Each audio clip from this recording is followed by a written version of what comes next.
Hi everybody, my name is Rachel. I'm a Monmouth University senior and a true lover of travel. So during last week's episode, we discussed a bit about why every student should try to study abroad if they have the resources. But this week we're going to discuss some cool facts about Florence, as well as places and sites worth seeing in Italy. This is a popular study abroad destination for college students. And then for the second part of our show, we'll speak to Angela Ramos, a study abroad student who spent an entire semester in Florence and can really offer some great must-see locations.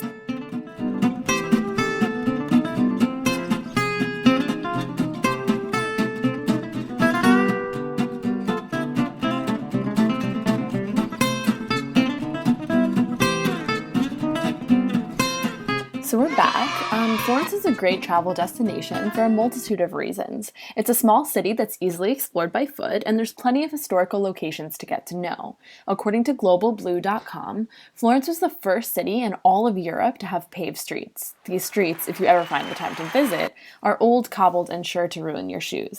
But if you're into fashion and have a little extra cash to replace your shoes, it's good to know that Florence is the birthplace of Gucci, just in case you wanted to splurge. But while you're in Florence, you might hear Florence being used. That's the Italian name for Florence, which tourists often find confusing. When I went abroad, something I was distinctly excited for was the food. Italy is known to have a delicious cuisine, but I was looking forward to trying food specific to the region I was in.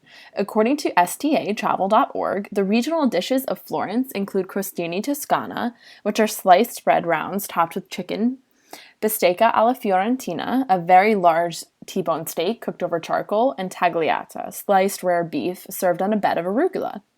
The best bit of advice that I can personally give to anyone who's made the decision to go abroad is to just do your research. Make sure to look at the season's weather so that you know what to pack, and look at the travel blogs of people who have frequented cities in Italy that can ultimately offer you specific tips that you might not find anywhere else. And up next, we're going to speak to Angela Ramos about some of the best locations to visit in Florence. Hi everybody, we're back with Angela Ramos. Angela studied abroad in Florence during the fall semester of her junior year at Monmouth University. Hi Angela, how are you? Good, Rachel, how are you doing today? I'm good. So could you tell us a little bit more about some of the places to visit, or the best places to visit while in Florence? I gotta tell you, my time in Florence was absolutely amazing. There's just so much to see. So it depends really what you're looking for.